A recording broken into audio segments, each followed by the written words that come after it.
Assalamualaikum warahmatullahi wabarakatuh. Oke, jumpa lagi dengan Bunda Syarifah di sini. Kali ini pendidikan Pancasila kelas 4 bab 3 kerjasama di lingkunganku bagian yang kedua. Oke ya, kita awali bersama dengan doa mau belajar. Bismillahirrahmanirrahim. Raditu billahi robba wa bil islami dina wa bi Muhammadin nabiyya wa rasulah. Rabbi zidni ilma warzuqni fahma. Amin. Oke.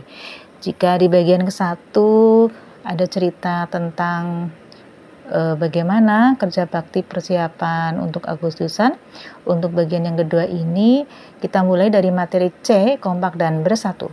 Jadi manusia itu merupakan makhluk sosial ya. Jadi sebagai warga masyarakat itu manusia itu tidak dapat hidup sendiri. Yakin ya tidak bisa ya untuk mencukupi kebutuhannya. Bagaimana cara manusia memenuhi kebutuhan hidupnya?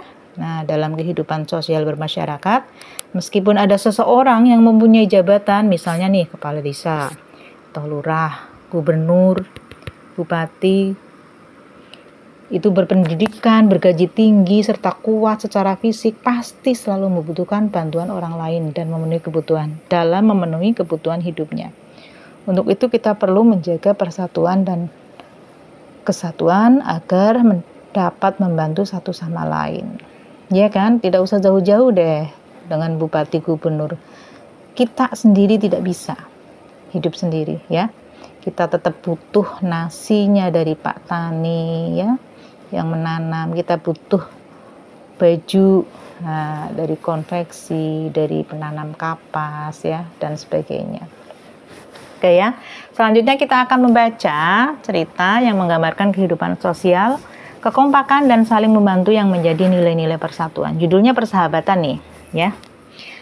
Hari ini adalah hari pertama masuk sekolah. Laros, Dani, Made, Dewi dan Hemalia berangkat ke sekolah bersama. Mereka tampak bersemangat karena sekarang telah duduk di kelas 4 sekolah dasar. Mereka sudah bersahabat sejak kelas 1. Kebetulan tempat tinggal mereka pun berdekatan. Setiap hari mereka berangkat ke sekolah bersama. Sepulang sekolah mereka belajar dan bermain bersama.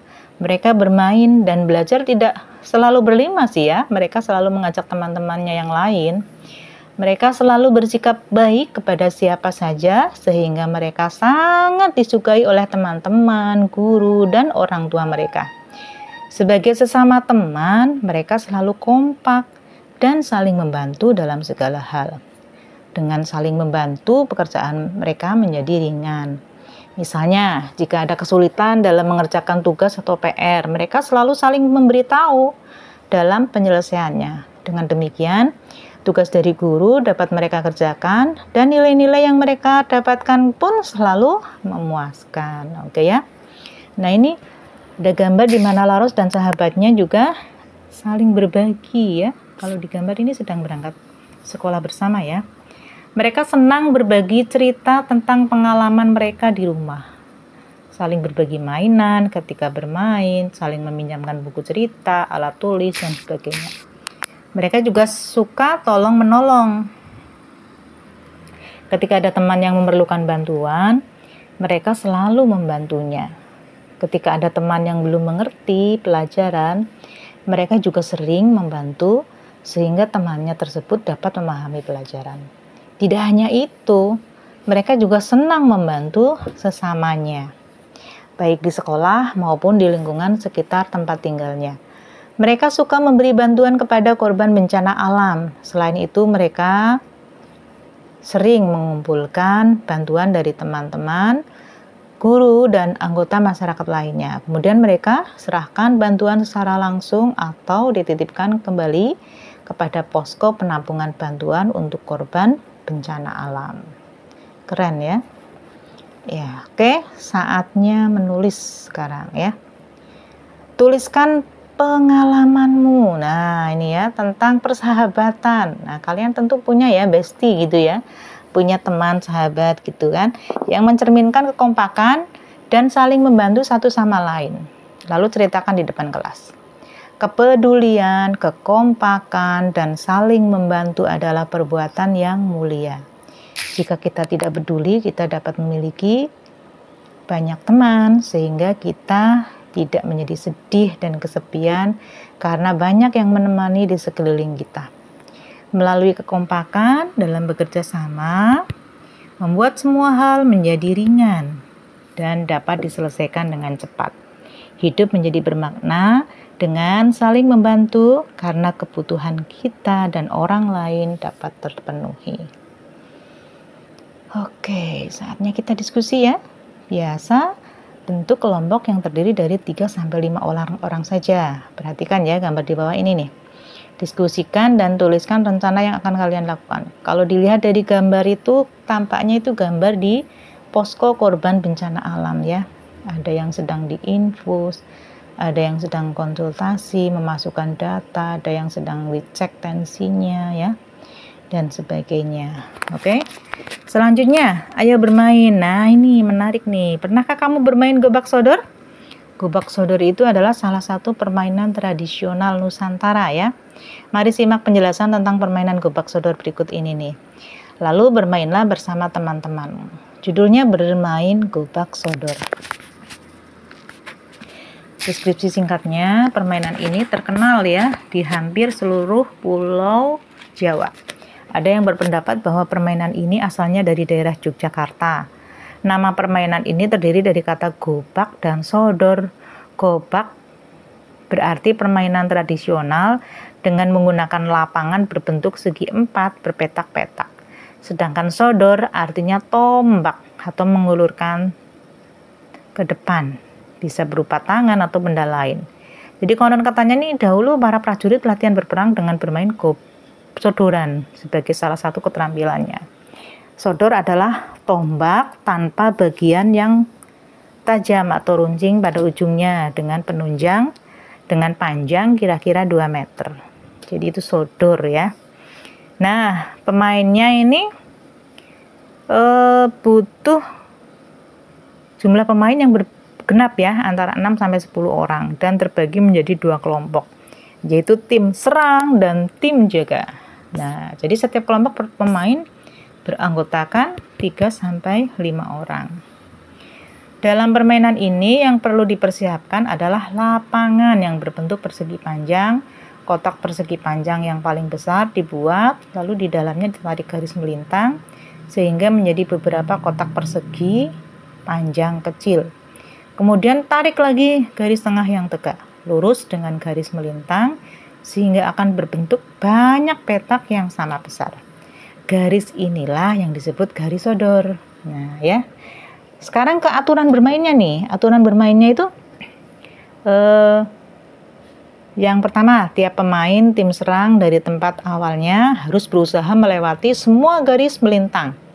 Jika salah seorang pemain bisa kembali lagi ke pangkalan tanpa tersentuh tim jaga, maka tim serang menang. Nah, yang kedua, tiap pemain dari tim jaga hanya bisa bergerak di sepanjang garis melintang yang telah ditentukan. Jadi kakinya harus selalu melintas garis tersebut. Penjaga garis melintang pertama juga bertugas sebagai sodor. Boleh melalui garis sodor.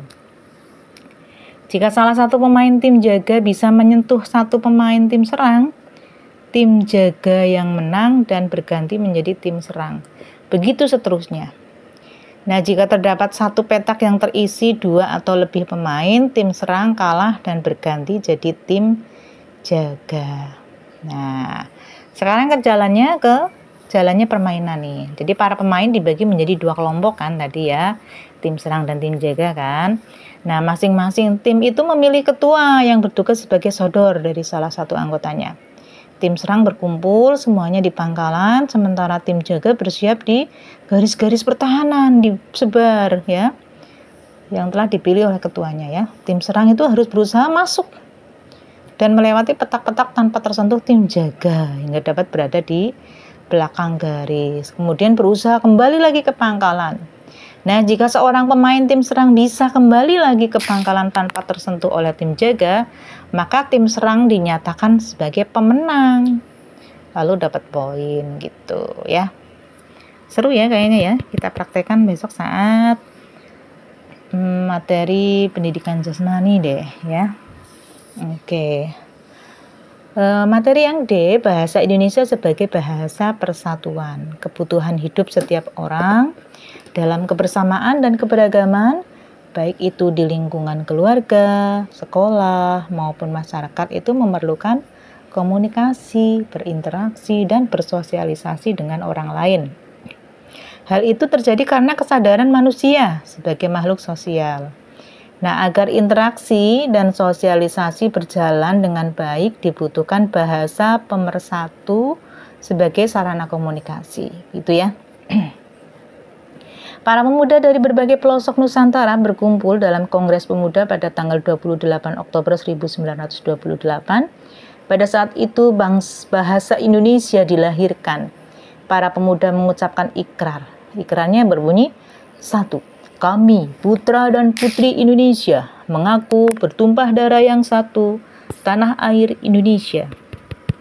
2. Kami, putra dan putri Indonesia, mengaku berbangsa yang satu, bangsa Indonesia. 3. Kami, putra dan putri Indonesia, menjunjung bahasa persatuan, bahasa Indonesia. Nah, ikrar para pemuda ini dikenal dengan nama Sumpah Pemuda. Nah, ikrar yang ketiga dari Sumpah Pemuda merupakan pernyataan tekad bahwa bahasa Indonesia merupakan bahasa persatuan negara Indonesia. Nah, pada tahun 1928 itulah bahasa Indonesia dikukuhkan kedudukannya sebagai bahasa nasional. Mengapa bahasa Indonesia menjadi bahasa nasional? Bahasa Indonesia berfungsi sebagai bahasa persatuan yang dapat, 1. Mengembangkan kepribadian bangsa, yang kedua menjadi pemersatu suku, ras, dan antar golongan yang bahasa daerahnya beda-beda itu. Yang ketiga, memupuk rasa persatuan dan kesatuan. Yang keempat, menghilangkan kesalahpahaman karena seluruh masyarakat disatukan dengan bahasa Indonesia. Oke ya. Jadi berikut ini adalah sebuah cerita yang dapat menggambarkan dan menjelaskan kepadamu tentang kebanggaan berbahasa Indonesia. Oke ya, dibaca dengan seksama. Judulnya Indahnya Bahasa Indonesia. Made dan teman-temannya ditugaskan oleh guru untuk mempersiapkan diri dalam penampilan pentas drama pada acara bertema Hari Berbahasa Indonesia. Acara ini diselenggarakan bertepatan dengan peringatan Hari Sumpah Pemuda di sekolah mereka. Setelah waktu pelajaran sekolah usai, mereka berencana untuk berkumpul di rumah Made. Masing-masing dari mereka sudah mempersiapkan perlengkapan yang dibutuhkan. Dani dan Hemalia membawa bahan berupa kertas, bekas, karton berwarna, benang, dan pita. Dewi dan Laros membawa lem, gunting, alat tulis, dan alat mewarnai. Setelah tiba di rumah Made, mereka berkumpul di teras depan rumah. Nah, kelima sekawan ini siap bekerja sama untuk membuat properti drama. Aduh, kalian sudah lama ya menunggunya. Maaf ya, tadi orang tuaku baru saja pulang dari rumah nenek, sehingga aku jadi gabut ketika menunggu mereka kembali. Made berkata sambil menyambut teman-temannya. Oh, begitu ceritanya. Oke, tiada mengapa. Made, gabut itu apa? Apakah semacam makanan? Kata Laros kebingungan. Aduh, Laros, kamu kok nggak gaul banget? Gabut itu artinya tidak tahu harus berbuat apa, sahut Made. Aneh-aneh saja istilahnya. Padahal tinggal sebutkan saja kata sebenarnya, timbal Dewi. Sudah menunggu lama, teman-temannya malah dibuat bingung dengan sikap dan penggunaan bahasa yang digunakan Made. Mereka merasa bahwa singkatan-singkatan semacam itu sekedar bahasa sok gaul yang tidak menarik. Apalagi akan ada peringatan Hari Sumpah Pemuda di sekolah. Pada ikrar yang ketiga dikatakan bahwa pemuda dan pemudi Indonesia itu punya janji, yaitu menjunjung tinggi bahasa Indonesia sebagai bahasa persatuan. Oleh karena itu, perkataan dan gaya Made tersebut menyinggung bahasa yang telah menjadi identitas Bumi Pertiwi. Dani, bagaimana dengan pengumuman lomba baca puisi Sumpah Pemuda pada hari Kamis kemarin? Aku dan kamu dapat juara kedua ya, Cimiu, tanya Made kepada Dani.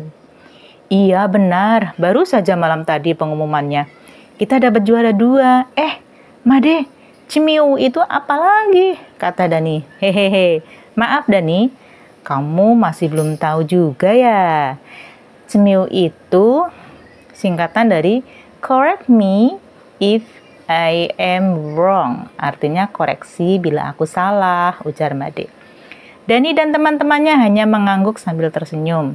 Biar bagaimanapun, Made adalah teman sekaligus sahabat mereka yang senantiasa menemani dikala suka maupun duka. Mereka tidak ingin mencela sahabat mereka lebih jauh karena mereka tahu Made sedang berusaha belajar bahasa Inggris demi menggapai kuliah di luar negeri. Oh ya Made, pada peringatan Hari Sumpah Pemuda tahun ini, kamu ikut lomba apa saja? Kali ini Hemalia yang bertanya. Kegiatan ya. Sebenarnya aku mau ikut banyak lomba. Aku mau ikut lomba pidato. Tapi aku tak begitu paham bagaimana kisah dalam Kongres Pemuda. Aku ingin ikut lomba cerdas cermat, masih sama saja. Aku tidak percaya diri bahwa aku bisa menang, jawab Made. Oh alah, ternyata seperti itu. Ya sudah, paling tidak tahun depan kamu wajib ikut, ya. Mana boleh kegiatan penuh sejarah bagi negara sendiri. Kita enggan untuk berpartisipasi. Katanya cinta tanah air. Jangan-jangan kamu kemarin tidak ikut upacara peringatan Hari Sumpah Pemuda di sekolah, sahut Dewi. Hehehe, iya, aku bangun kesiangan waktu itu. Karena aku kira akan telat, ya terpaksa deh aku izin sakit. Made menjawab sambil tersenyum malu. Nah kan, serempak Dani dan teman-temannya menghela napas lebih panjang dari biasanya. Mereka pun semakin bingung dengan sikap dan tingkah Made. Oh ya Made dan Laros, besok malam kalian jadi menginap di rumahku kan? Nah, sorenya kita makan jagung bakar sambil melihat swastamita di tebing belakang rumahku ya. Soalnya tadi aku sudah periksa perakiraan cuaca bahwa besok langit akan terlihat cerah, kata Dani kepada Made dan Laros. Oke, siap, laksanakan. Dani, swastamita itu apa ya? Apa sama seperti singkatan LOL? Logging out loud. Atau unhappy we touch you? Tanya Made. Hey, kamu ini sebenarnya orang mana? Orang Indonesia atau orang Inggris yang tersesat? Swastamita itu adalah pemandangan indah di saat matahari terbenam, jawab Laros dengan suara tegasnya. Oh begitu, kenapa aku baru tahu ya? Memangnya itu bahasa apa? Made kembali bertanya.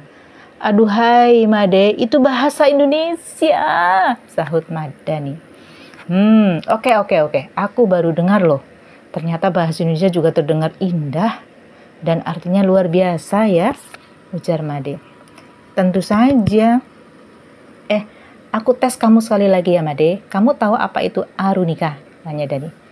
Duh, apa itu Dani? Sepertinya bahasa Spanyol ya. Aku belum lancar, jawab Made. Nah kan, lagi-lagi tidak pernah dengar. Arunika itu bahasa Indonesia. Artinya cahaya matahari yang muncul beriringan dengan terbitnya matahari, kata Laros kembali sambil menahan kesal.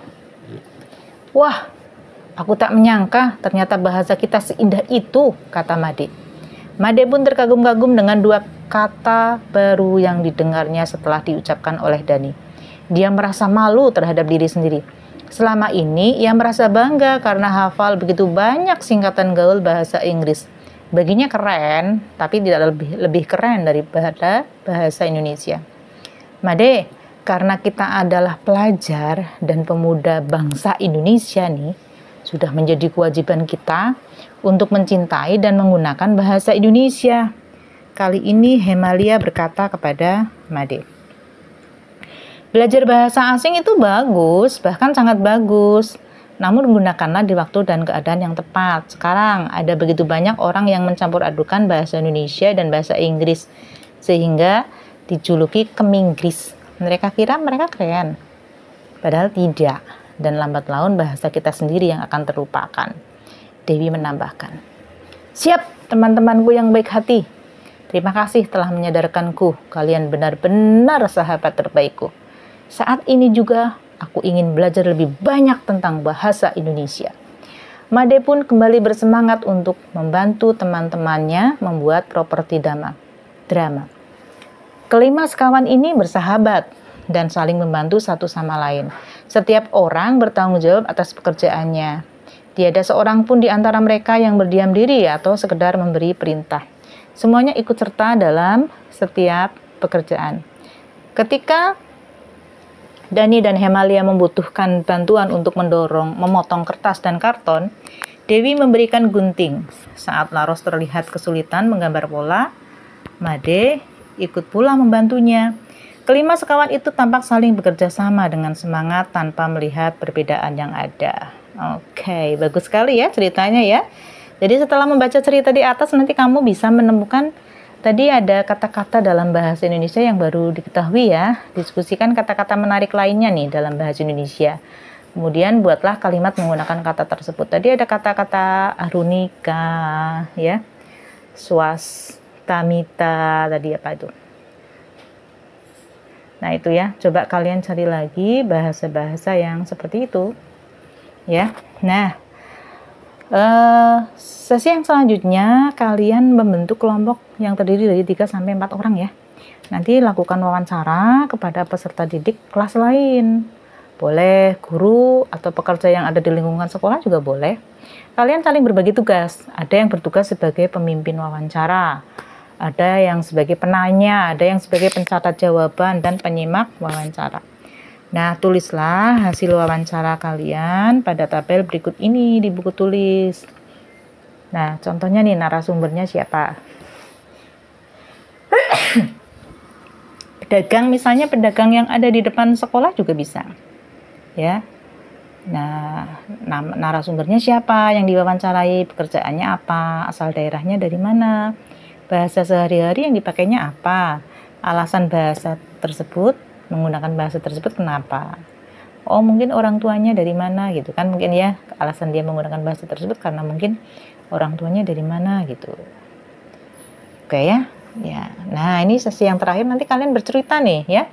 Cobalah bercerita atau melakukan percakapan boleh, cerita boleh ya bersama teman-temanmu ya tentang keberagaman budaya dan bahasa dengan ketentuan sebagai berikut nih. 1. Silakan membuat kelompok yang beranggotakan sebanyak 4 orang dan berpasangan ya. Kemudian yang kedua, masing-masing pasangan anggota pada kelompok melakukan percakapan sesuai bahasa asal atau daerah yang dipilihnya selama beberapa menit. Misalnya kalian dari suku Jawa yang menggunakan bahasa Jawa boleh ya. Terus kalau ada yang dari Sunda nggak apa-apa, silakan diskusi atau bercakap-cakap menggunakan bahasa Sunda seperti itu ya. Kayaknya nanti seru deh ya. Nah kemudian nanti antar anggota kelompok melakukan percakapan kembali menggunakan bahasa Indonesia ya, biar nggak roaming nih. Nanti teman-teman ada yang sebagian nggak ngerti ya, yang tidak mengerti apa sih yang kalian bicarakan. Nah nanti kalian terjemahkan dalam bahasa Indonesia. Jadi nanti akan pengetahuan teman-teman kalian di kelas akan kaya ya, lebih banyak lagi. Oh ternyata bahasa Sundanya itu artinya eta misalnya ya gitu. Oke. Materi untuk pendidikan Pancasila bab 3 sudah selesai. Alhamdulillah, kita tutup bersama dengan doa kafaratul majlis bersama ya. Bismillahirrahmanirrahim. Subhanakallahumma wa bihamdika asyhadu an la ilaha illa anta astaghfiruka wa atubu ilaik. Oke, jangan lupa mampir di medsos Bunda Syarifah dan jangan lupa klik like, subscribe untuk tayangan